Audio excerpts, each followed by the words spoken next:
Sauduteil donc et Jérôme Revilliers étaient nos traders du jour. On va continuer d'évoquer l'impact du QI sur vos placements boursiers avec Frédéric Rosier, gérant chez Mescart. Bonjour Frédéric. Bonjour.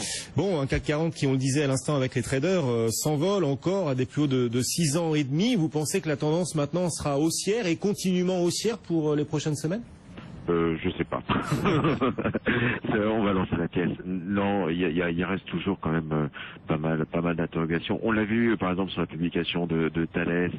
Il y a quand même pas non plus des publications qui sont euphoriques en ce moment, que ce soit en Europe mais également aux États-Unis. Donc la réalité des résultats d'entreprise aujourd'hui nous impose quand même un petit peu de pondération. Donc c'est vrai que le marché a connu une hausse significative.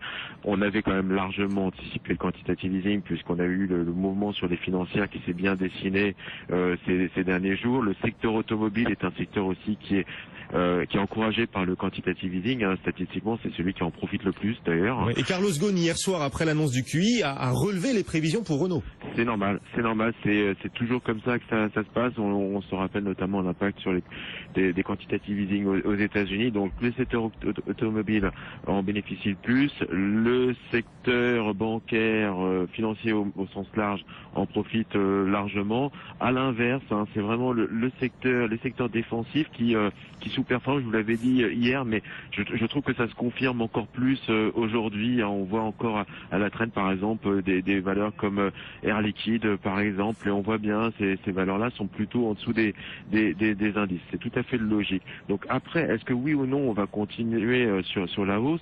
Je pense que déjà, je ne sais pas si les chartistes en ont parlé, mais on arrive quand même sur des niveaux quasiment de surachat sur le marché et on a fait un quasi rallye sur une période d'une semaine. Et on a gagné 8% en à peine cette séance. 11 sur le point bas du 15 janvier au moment où la BNS a pris sa décision. Donc 11% en une semaine, c'est phénoménal. Donc je pense qu'on va avoir dans les prochains jours, peut-être pas aujourd'hui, on est un peu sur l'euphorie, mais d'ici la semaine prochaine, une vague de consolidation. Mais oui, effectivement, il faudra saisir ces opportunités pour entrer sur le marché, parce qu'on est aujourd'hui clairement boosté par le quantitative easing. On se rappelle du parcours du Japon sur ces injections de liquidités. C'était des parcours quasiment non-stop de progression. Donc, en 2013, le Nikkei au Japon a gagné plus de 50%. Voilà, donc on peut pas exclure ce scénario. On part peut-être de moins bas aussi par rapport au Japon. Donc et le quantitative easing a peut-être moins d'incidence sur l'économie européenne. Exactement. Donc on va pondérer un peu ce mouvement-là, mais une hausse de 20 ou 30%, c'est aujourd'hui pas à exclure. Mais je pense qu'on doit passer quand même par une poche de stress, une vague de consolidation avant d'entamer une vraie progression sur les indices. Donc le conseil aux investisseurs, c'est quoi? C'est même si la tendance naturelle des marchés devrait être haussière, c'est de se couvrir face aux risques politiques. On pense à la Grèce dimanche, se couvrir, acheter les valeurs les moins exposées à un éventuel fort repli du marché? Oui, typiquement, j'avais fait un petit peu de cash juste avant le quantitative easing parce qu'on sait jamais, mais très légèrement. Et là, je vais en faire un petit peu sur ces niveaux-là parce que effectivement, je pense qu'il y aura des opportunités à la fois sur le marché français, on l'a vu également sur le marché suisse, qui offre quand même des très très belles portes d'entrée sur des valeurs ultra défensives. Donc là, il y a de l'opportunité. Pensez à quelle valeur?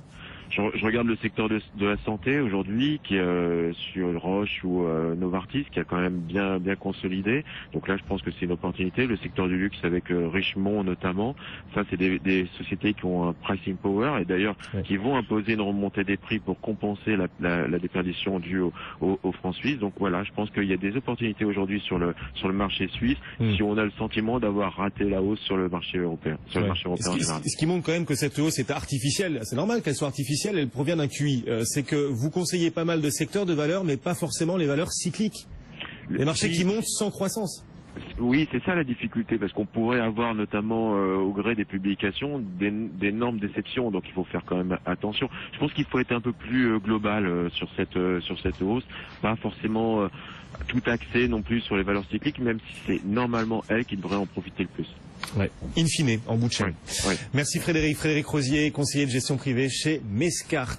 Le CAC 40, 4625 points, il gagne 59%. Tout de suite, on se plonge sur le détail de cette tendance avec des marchés donc très favorables ce matin encore, puisque la hausse qui est déjà facialement assez conséquente est aussi soutenue par des volumes de